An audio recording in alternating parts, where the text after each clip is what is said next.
will change. The world is going to change to something that kita especially kita Melayu tak akan berapa suka, because salam-salam dah kurang and all that, tapi we have to accept that we are doing this because there are dangerous adults out there. Period. I think when I was younger also I would salam everybody, but now I understand macam I don't have to salam everybody. If I'm not comfortable with this person, just to go. I'm not being rude. I'll just say just hi to go. You. Correct. You don't have to salam, cium tangan and all that. I'm not being rude.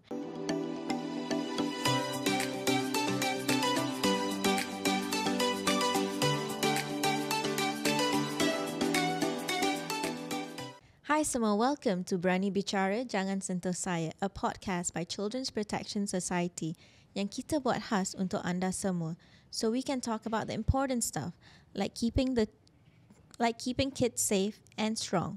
Saya Kak Min, your host yang akan bawa anda on this journey. Kita akan dengar cerita-cerita benar dan menarik, tips dari pakar, and maybe create a few fun moments along the way. Kita nak create a safe space untuk semua orang, kids, parents, teachers and anyone yang nak tahu lebih tentang macam mana kita boleh protect anak-anak kita. So put on your headphones, relax and get ready to be brave, speak up and stand together. Berani bicara, jangan sentuh saya, because every child deserves a voice and kita semua ada tanggungjawab untuk protect them. Let's get started.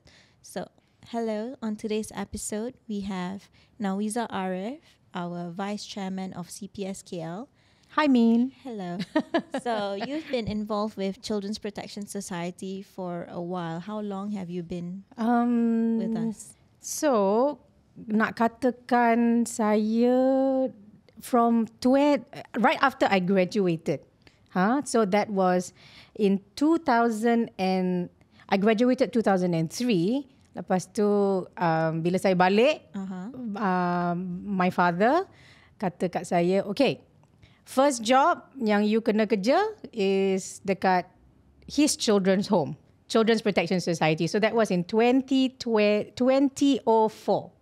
So I have been with the society selama 21 tahun. Wow.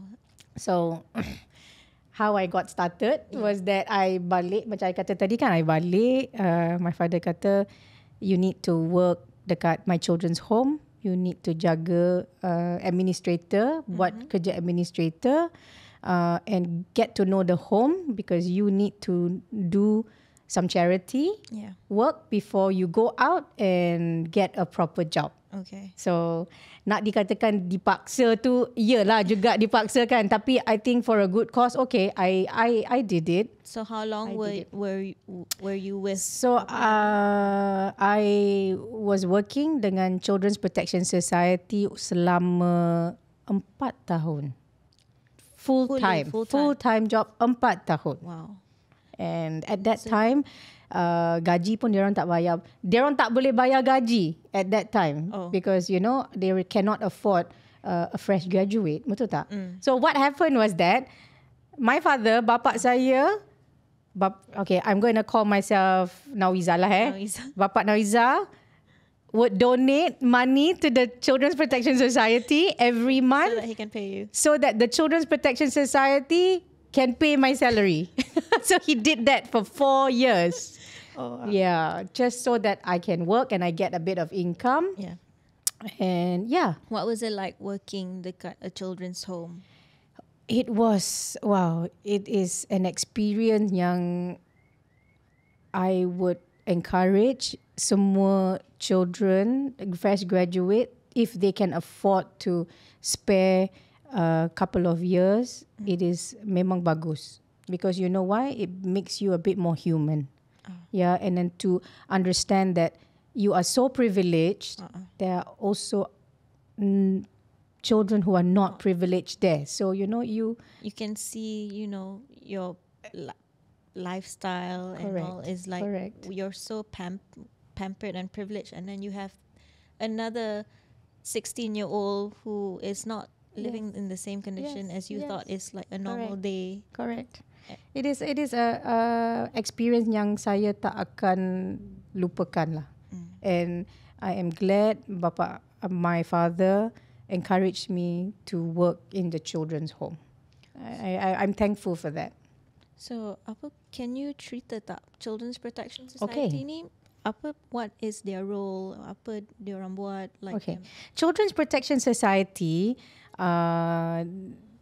started di tahun 1991. Oh, that's older than me. Yeah. So sampai ke sekarang it is 34 tahun. You said older than you. So older we know you're younger than 34 years old, right? Yeah.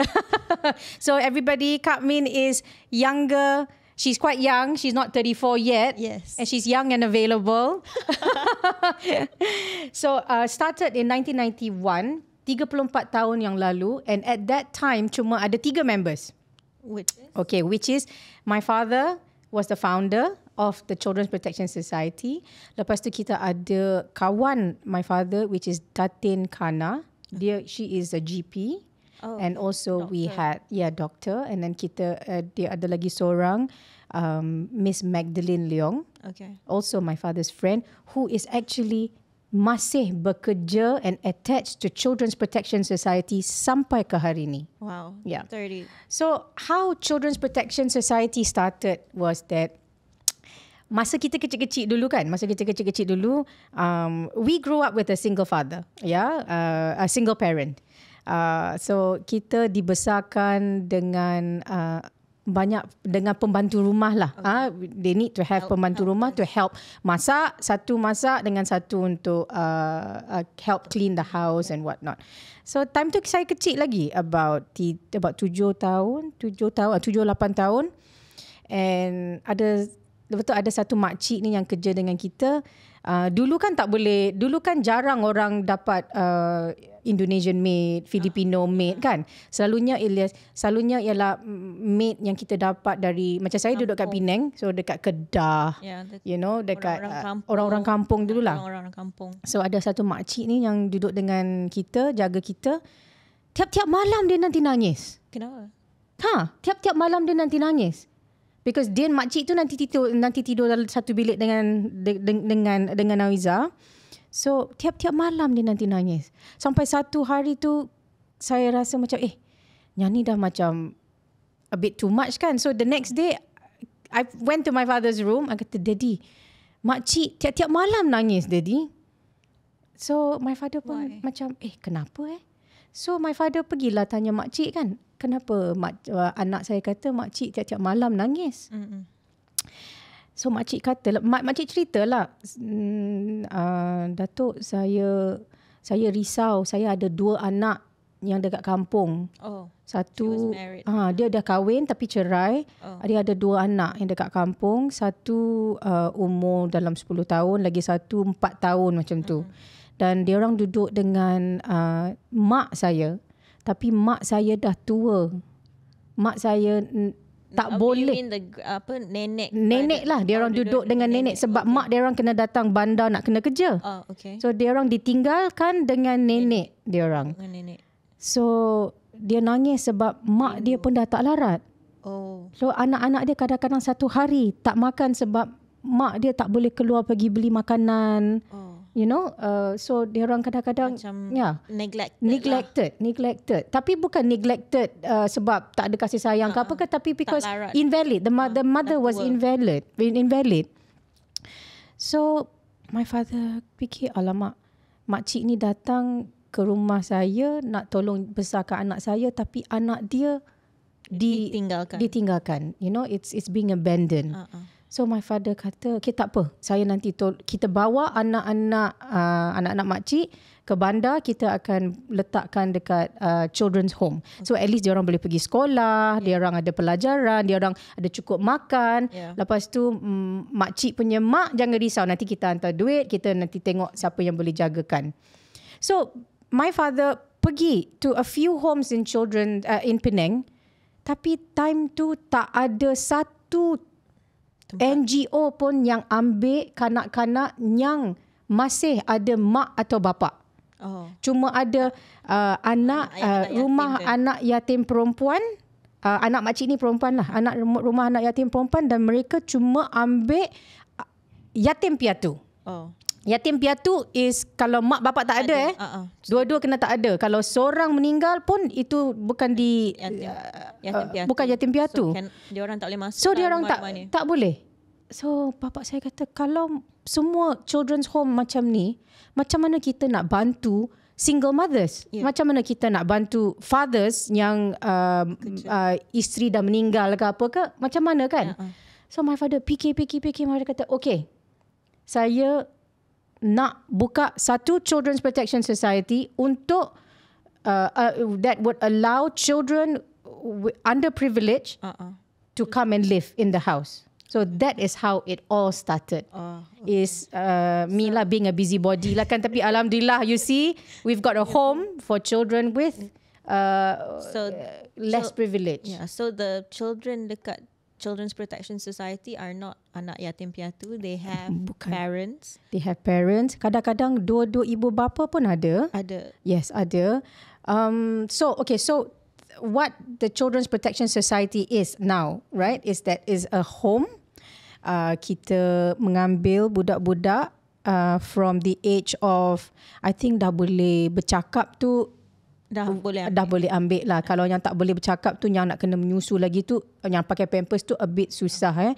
So kita ambil dalam umur 4 tahun. The youngest yang kita pernah ambil I think is 3 tahun setengah. Nak dekat 4 tahun. Kecil. Itu pun sebab, kenapa? Itu pun sebab adik abang dia datang, dia pun nak ikut. Adik abang dia datang? Dia punya abang atau kakak datang, dia pun nak ikut.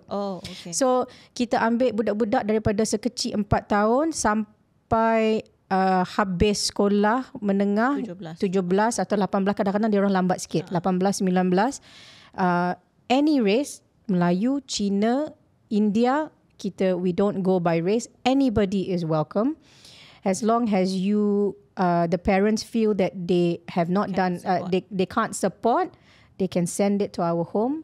And what we do is that we educate them.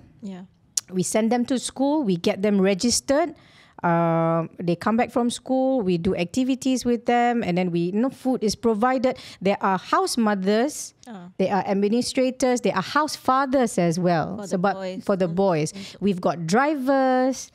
We've got every person that would be we even have social workers as well. To have a balanced life lah. Correct. So we get them in, we give them a good life, a balanced life, a normal life, and dia orang boleh balik ke mak atau rumah mak atau rumah bapa anytime they want to.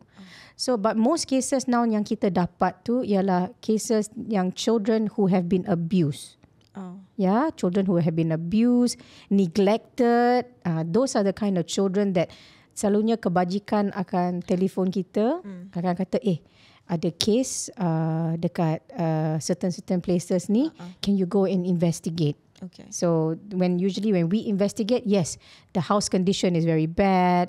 They don't go to school. Balik sekolah tak ada orang dekat rumah. So and then mereka pergi merayau. Saya orang Penang, so saya cakap ni ada pelat Penang sikit kan. Saya orang Kelantan, so kalau keluar dialek Kelantan tu sorry lah. So mereka pergi merayau lah, buat apa entah pun mereka buat pun kita tak tahu. So these are the children yang kita akan ambil into our home. And alhamdulillah, I have to say yang tak pernah ada budak-budak yang datang yang nak balik. Meaning they really have fun, macam sleepover lah. Rumah ni untuk sleepover with friends. Yes. So that is what Children's Protection Society in Penang does lah. Yes. So kalau dekat KL, dekat KL is kita baru buka branch dekat KL a couple of months ago. And dekat KL is more about kita tak ada home and whatnot, is more about creating awareness.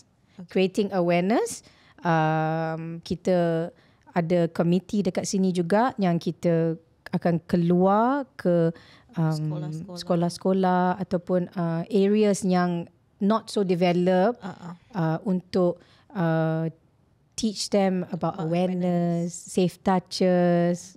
I think we can get more into that a bit later. Kan? So that brings us to my next question. Macam mana Jangan Sentuh Saya campaign ni started? Jangan sentuh saya Jangan campaign Sentuh started. Saya. Jangan sentuh saya campaign ni started. Kalau you can remember kan Min kan? Yeah. Last year dia ada satu, is to me is like a news that bombs Malaysia, like Yeah. bombs the, I don't know the world, but yes, Malaysia, and it shook all of us to the core. I think not just in Malaysia, it was viral also outside of Malaysia. Like international news was covering it. Yeah, if you could remember. I think at that moment in time, I think it just struck every NGO that you can find and every children's protection society even organization, any organization, right? Any organization got really upset and shocked with this news. Yeah.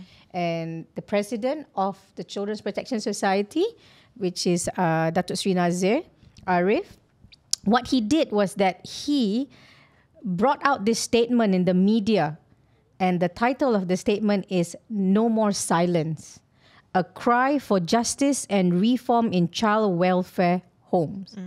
And dia keluarkan statement ni nationally, yeah. Okay. So it was out in certain. released It to was the released to the press. Also, I Did think he send to any ministry? I think he did. Not that I think he did. Sorry, he did. He did. He did. I think it went to the right level in the ministry. What was their response? I can't remember what their response were because we were, just all over the place at that time. We Yeah. were but I think they heard us. They heard us. The police, have you met? And I have to say, the D11, it's amazing. Yep. Yeah, they went all out. Yes. They did everything that they could to save these children. Yeah. So with that, this statement that came out also affected. I wouldn't say attracted, but affected, and also attracted a lady, a prominent lady here in KL, Tunku Azra. Yes. Yeah, Tunku Azra. Chairman Tunku Azra, and she, I think she was very affected by this statement. Yep. So dia approached Datuk Sri and told Datuk Sri that She wanted to do something. she's crying with Datuk Sri and she wants to do something. And kalau boleh dia nak buka cawangan Children's Protection Society dekat Kuala Lumpur. Yeah.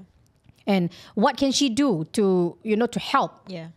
to help NGOs? Yes. So with the permission of Datuk Sri Nazir, we have a committee now. Yeah. It is chaired by Tunku Azra. Yep. Vice chairman is me, and then we've got a lot of good people in the committee. Alhamdulillah. Alhamdulillah. And what we do now is that we go, like what I said just now, we spread awareness. Yeah. Yeah, so that is our mission now, and we want to go all out, and also, kalau possibly, inshallah, try to go to the Ministry of Education as well and try to get into the syllabus, because I feel that there's no boundaries when it comes to teaching children about safe touches. Safe touches, yeah. Yeah? And I've read a few of the books of primary school books. They do teach you all these safe touches, but it's not comprehensive, I would say. Yes. So maybe it's important for us to explain properly. Bagi saya, we have moved on in this life. Yeah. I would say masa saya kecil dulu pun, orang kalau parents nak cakap dengan kita pasal kita punya kemaluan, dia orang rasa malu. They will say birds Yes. and the bees. Yes, tak ada. Tapi I have a daughter. Saya ada anak umur 20 tahun this year. Oh, wow. Yeah. So I'm not that young anymore, but yeah, I have a You look daughter, very young. 20 years old. I thought you were in your 30s. Oh, thank you. So daripada kecil saya ajar dia about safe touches, and I encourage her to speak up if she feels uncomfortable about anything at all, talk to me about it. Yeah. You know, I have a very open relationship with my daughter. When she was, I think, sekolah dia pun, dia orang, anak saya Raylin disekolahkan di Pulau Pinang, disekolahkan dekat Singapore, England for a few years. And Now she's in now she's Singapore again, lepas tu baru dia pergi England for her degree, right? But I was looking at dia punya syllabus juga. Dia punya syllabus pun macam is very on the surface. Yes. You know? So and I know that by the time dia dah faham what is sex, Okay. sex, or sex or seks, I don't know, yeah, Malay dengan English. I taught her that this is how it is. This is what people do to get children. Yeah. You know, and I tell her that, you know, obviously kita sebagai parents, kita nak encourage dia orang, you know, this is not something that you do until you get married lah. Yes. Betul tak? Yeah. Yeah, but that is Yeah, that's positive thinking. positive thinking. Yes, dia orang nak ikut ke tak ikut, it doesn't, I mean, there's nothing that we can do about it. Tapi kita ajar, you know, when sex is concerned, These are the things. these are what you have to know. think about, right? Once you are, once this happens and whatnot, you have to know that, you know, you've got to stay safe and this and that. So, I mean, but anyway, coming back to the subject, I taught her that this can only be done by let's just say your husband, you know, your husband and whatnot. Tapi kalau ada orang lain tersentuh in this sort of in this private parts and whatnot, you have to tell me. Yep. Because it is not normal. Yeah. Tak normal. Yeah? And apa nama? Like, I think a lot of people don't know what is normal. It's because I think the parents do not teach them, do not tell them, or either I have a few I know a few people yang don't know yang macam pegang raba-raba macam ni is okay. It's not okay. They think that, oh, that's showing love, it's normal. yes, touches. especially when your uncles and aunties, I mean your uncles do it to you, you feel that it's okay. Yes, it is true. I mean, I have to agree with you. Masa kita kecil-kecil dulu pun memang macam tu. Macam, you know, oh, uncle datang, you kena pergi salam. Oh, give uncle a hug. Yeah. Give uncle a kiss. Yep. You know, and we have to do it because Nanti you tak respect. Yes. You tak ada adab. but you have to teach the children here now in the future that this, you know, there's boundaries. And if your child don't want to do that, Yeah. you can't force the child to do that. Yes. You know, parents have to change their mindset already. It's not about the children being rude, but it's about them not being comfortable. Yes. And it's okay for them not to be And comfortable. sometimes children, they orang sense things yang kita tak boleh sense. Yeah. You faham tak? Yeah. Dia orang nampak, dia orang boleh tengok cara uncle tu tengok dia orang lain.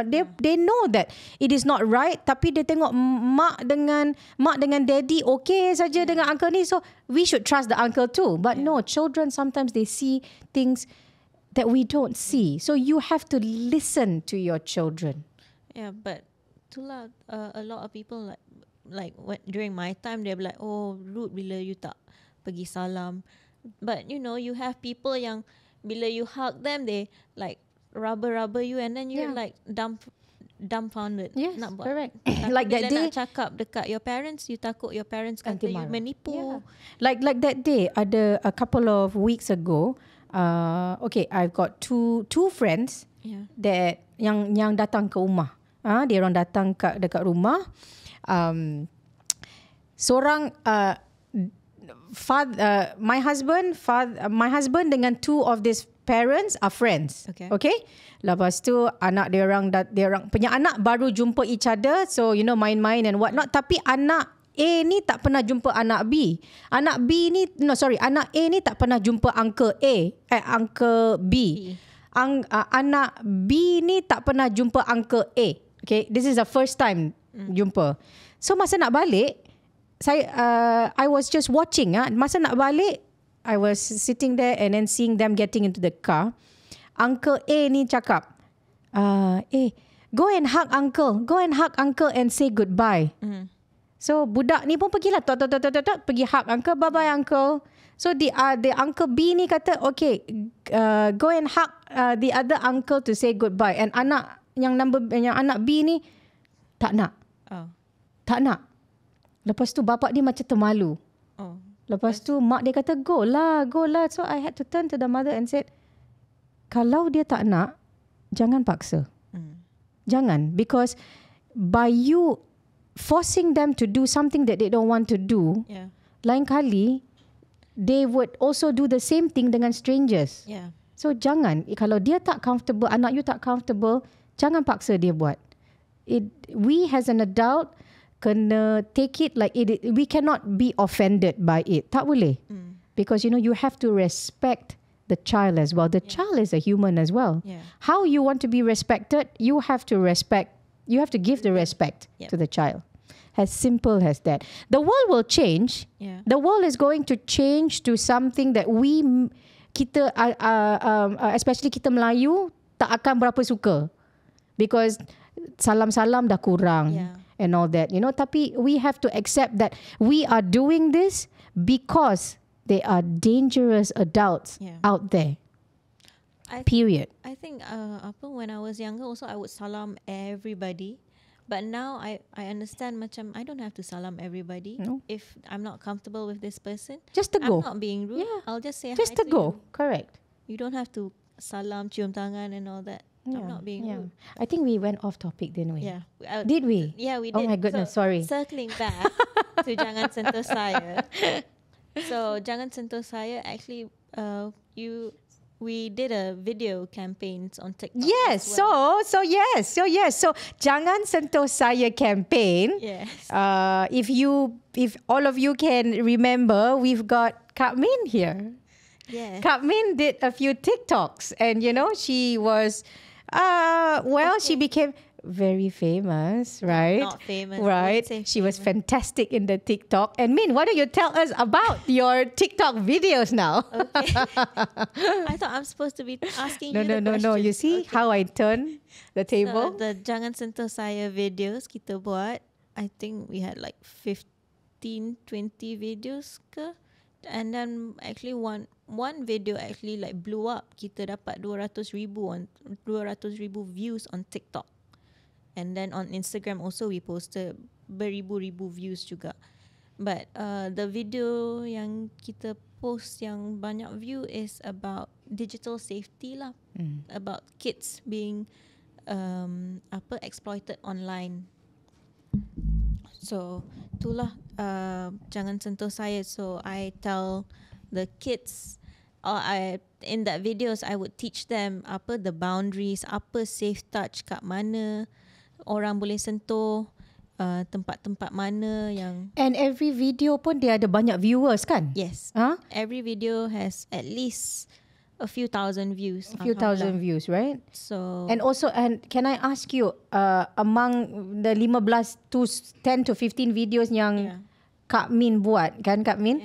Yang mana yang dapat yang paling banyak viewers? that would be the online digital safety. What's Dark web the dark web? The dark web. Yang dark web, yang diorang sell themselves online to get money, so to fund their lifestyle, beli phone lah untuk main game and all this. It is terrible. The world has become a very dangerous place. Yeah. And these kids are 12 years old, 13 years old, very very young, not even 16. And diorang ambil gambar yang tak senonoh and put them on social media. Ingat tak Min? Now that you're mentioning about menjualkan diri and whatnot, ingat tak ada satu case yang polis yang bagi buat presentation kita tu kan? Ingat tak Min? Min duk cerita pasal dark web ni kan? Ingat tak yang ada satu cerita yang is a case yang polis cakap, yang polis ada bagi statement dekat kita yang budak yang merosakkan kawan dia punya eraser. Oh, yes. Dekat my home state. Dekat Kelantan. Dekat Kelantan jadinya Budak perempuan tu 8 tahun. The boys almost 9 tahun. So the case it was that budak tu ada eraser. I tak tahulah eraser macam mana. Dia rosakkan. So the budak lelaki tu minta ganti. So budak perempuan tu kata dia tak ada duit nak ganti. So dia kata, tak apalah, saya ganti dengan gotu. That's the word the police said. And I quote, ganti dengan gotu. Gotu tu apa? You know what? Do you know what gotu means? No. Sex. Sex. Sex. At 8 and 9 years old, you know. Yeah. So yeah, the kids actually did it in the Tingkat atas or something minaret like that. at the masjid. So can you dekat masjid? Dekat Tengok, masjid, can you minaret. believe it? Can you Umur believe 8 8 tahun? No, already tahu benda-benda. And they know that they know about sex, but they don't know that it is not right Yes. for them to do it. Yeah. To do it, you know. I think So dia orang nampak the parents buat. and yeah, all that is the problem, you know now. Yeah. Yes. And then nampak parents tu satu, and then you have access to telephones and Correct. all. So Internet. easy, Yeah, internet. correct. Semua benda in your hands, you can see all this inappropriate stuff. Kan? Correct. So I No, think I just thought about that story, and I think that is memang cerita yang menyeramkan lah Yeah, bagi saya, budak you know, umur budak 8 8 tahun. And then the recent one also was that yang also in my home state, which is sad, is budak umur 12 tahun, budak lelaki, impregnated the cousin umur 15 tahun. The boy is 11 or 12 if I'm not wrong, but the girl, I remember the age is 15. She got pregnant. At that age, they're already having all this.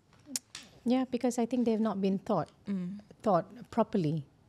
So kita nak, who do we blame? You know, do we blame the kids? Do we blame the parents? But you know, you can't.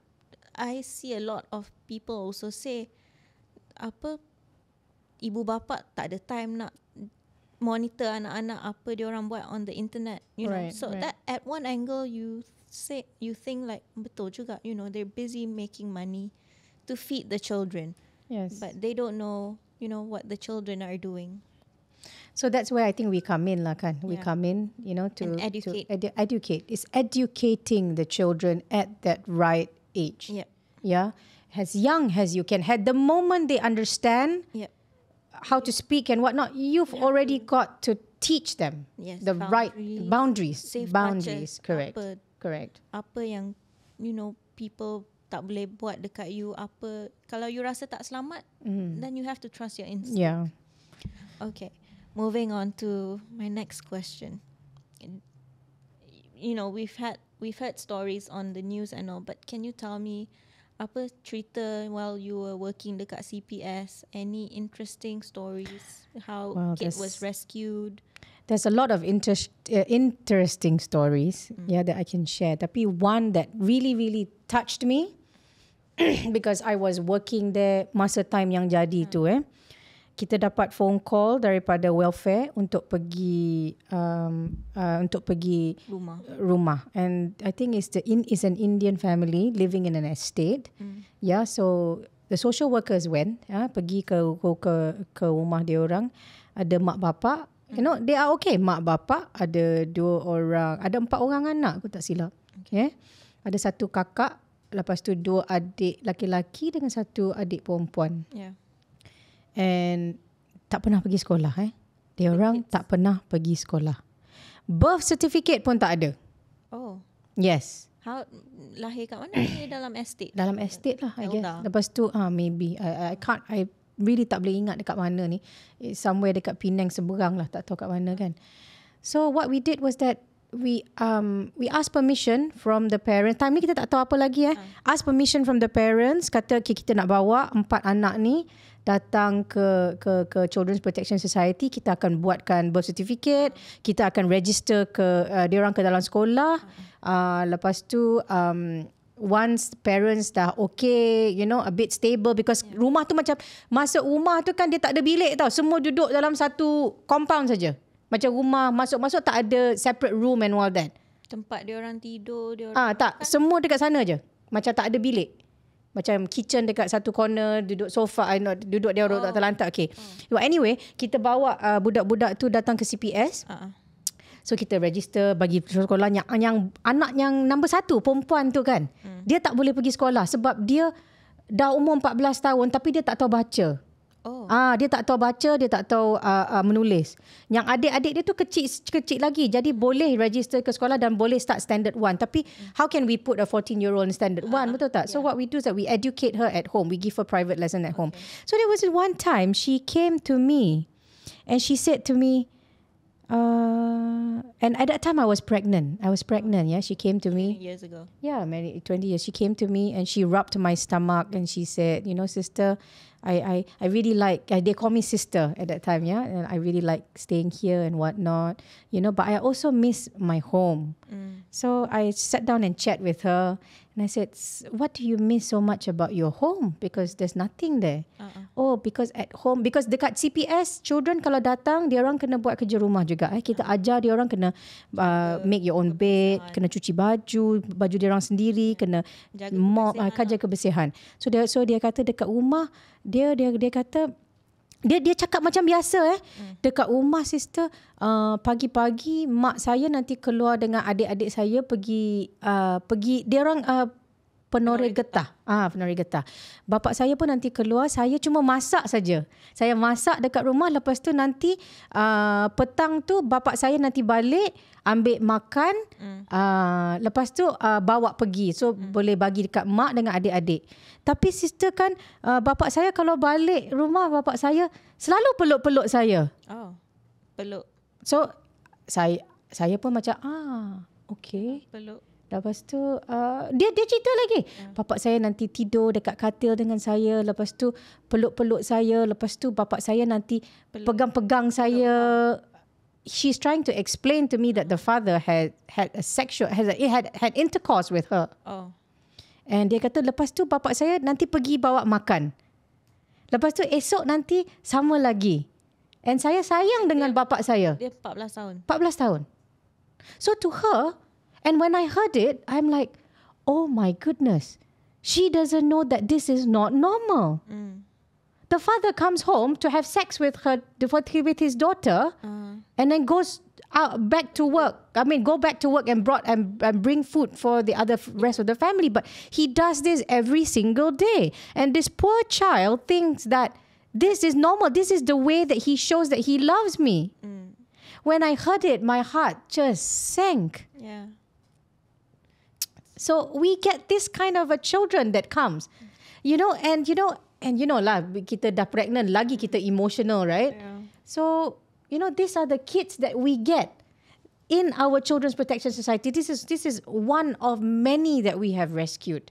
So did she realize that she was sexually abused? Later on, we had to explain to her, we had to teach her, I can't remember her name, but it's not nice to mention name as well. We taught her, we said, hey, if anybody else comes and do that to you, it is not sayang, bukan sayang tu.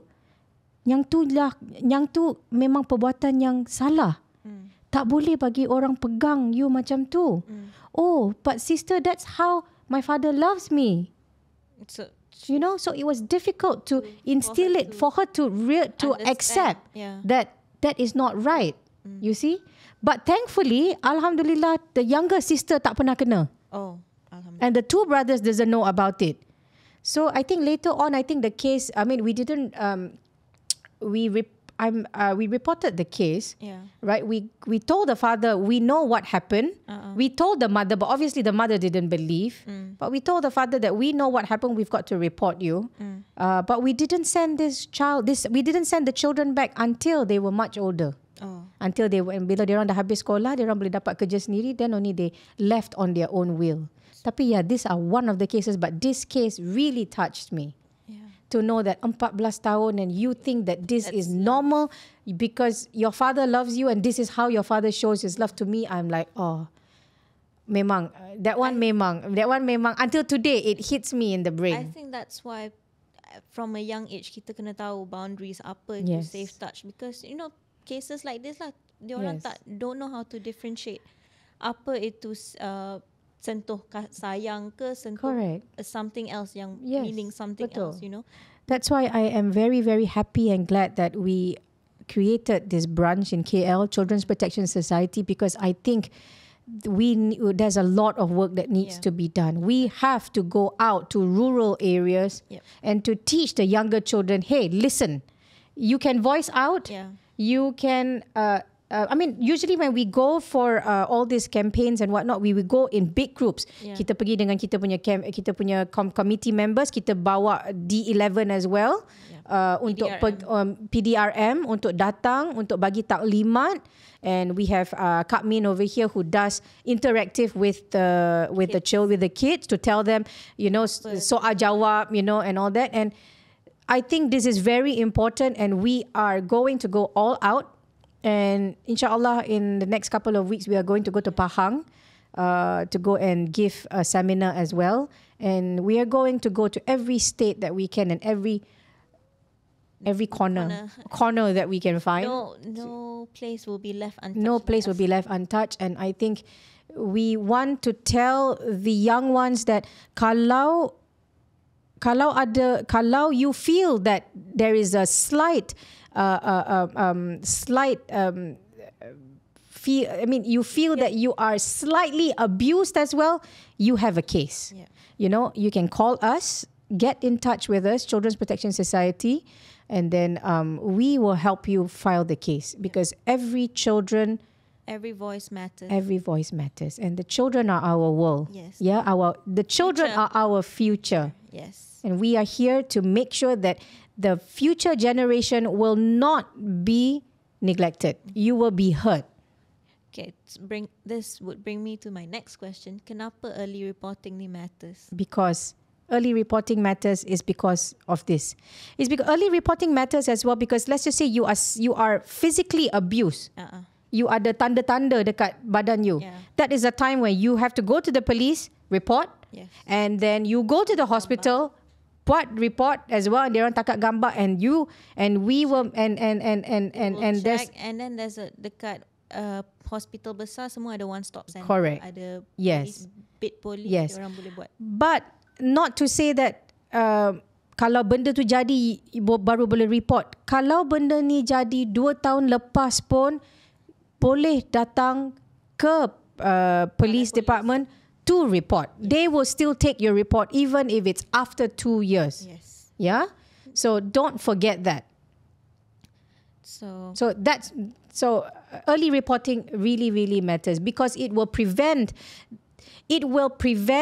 cases like this from happening, and it will stop the abuser from abusing other children. Very, very important, yeah?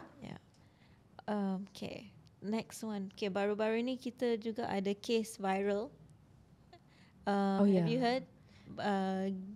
Grup budak-budak sekolah dengan satu lagi yang tu mengirikan Melayu. Yes. Where diorang ni sexualize budak-budak sekolah lah, sexualize. And then kalau you tengok the comments tu macam subhanallah, tak ada agama ke orang-orang ni, tapi inilah nama Melayu, nama yang bapak-bapak, orang-orang yang golongan bapak-bapak, atuk-atuk semua. It is all about offering money. Betul tak? Yeah. Offer money pun RM10 pun, yeah. So how do we protect our children from this kind of behavior? From this happening? This is actually social media lah.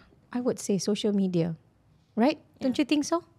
Uploading, photos online. Uploading photo and it only, I would say majority of this case of these girls are from the less privileged. Because dapat RM10. Now I'm pretty sure dapat 500 500 yang dia orang offer, yang nak tangkap gambar tu ada. I was reading an article 500. Itu tak 500. During my days also ada, when that time Instagram baru start, I have all this. Pada masa tu ramai lah, we wanted to be famous on Instagram, we post and all that pictures, and then tiba-tiba you have all these random people, jom shoot. Correct. And but dengan most of the time this jom shoot things becomes, they'll ask you to do weird poses. And now with the AI, yes, oh my God, so many things can happen. So how do you prevent this? I think it's about parents talking to the children. Yeah. Yeah, it to me it boils down to educating your child. Yeah. Yeah, you have to educate yourself first before you can educate your child. So we have got a lot of seminars out there as well that is done by Makcik organisation, Seroptimis as well. There are other trainings and all that for the adults on how to teach your younger children, about boundaries and about dangerous dark web and whatnot. So I guess it all boils down to parents. Yeah, parents, you want children, you have to be responsible. Yes. Yeah, that's about it. Yes. Kalau you feel that you don't have time to educate your child or to protect your child, don't have children. Yes, We've I got so many children in this world already. We don't need to have more. Yeah? Yes, Yeah, I think it's about the parents. Jangan. Yeah.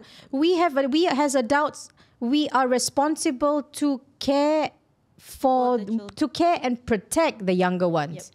Yeah, if you can't do that, don't have children. Yeah, betul. I mean, I'm being a bit harsh here, but I'm being I'm being real. Sebab if not neglect, you have neglect Yeah. abuse. That's why you see I only have one. That's